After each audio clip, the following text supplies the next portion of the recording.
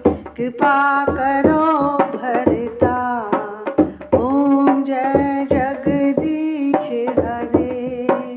तुम हो एक अगोचर, सबके प्राणपति। स्वामी सबके प्राणपति। किस विध मिलूं दया मैं, तुमको मैं कुमति। ओम जय जगदीश हरे।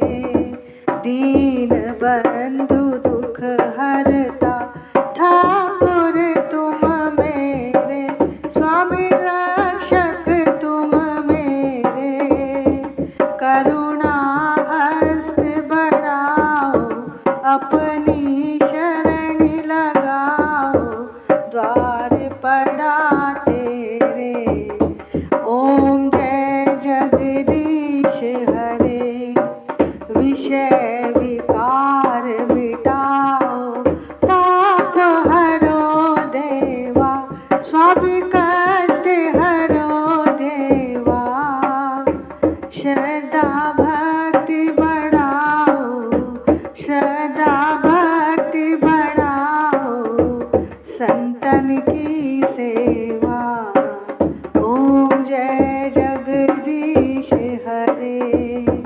श्याम सुंदर जी की आरती, जो कोई नर गावे।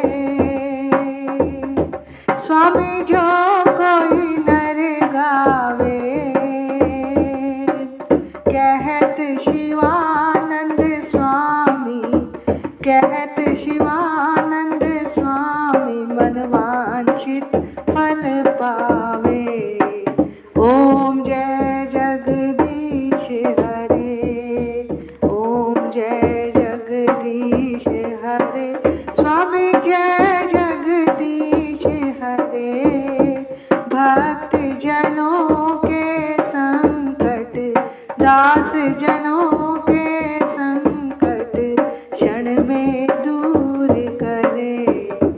ओम जय जगदीश हरे।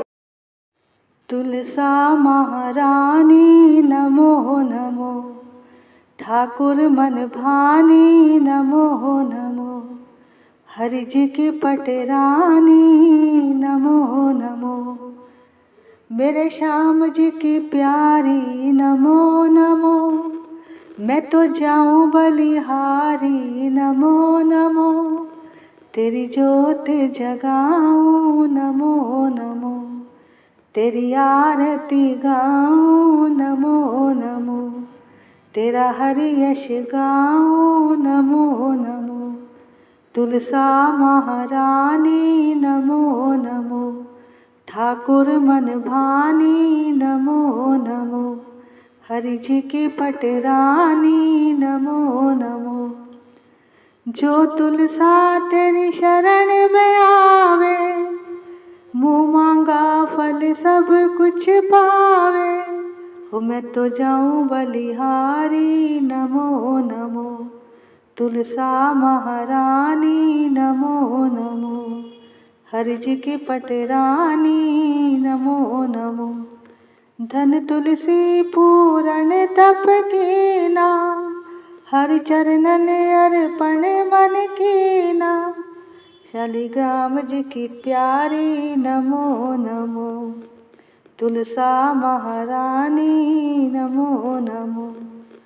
जो तुलसी तेरी आरती गावे, बस बैकुंठ अमर पद पावे।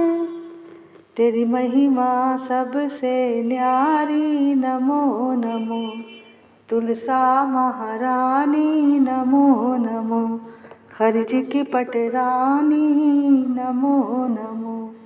बोलो तुलसा महारानी की जय, कार्तिक मास की जय, बांके बिहारी लाल की जय, राधा वल्लभ लाल की जय, राधा रमण लाल की जय।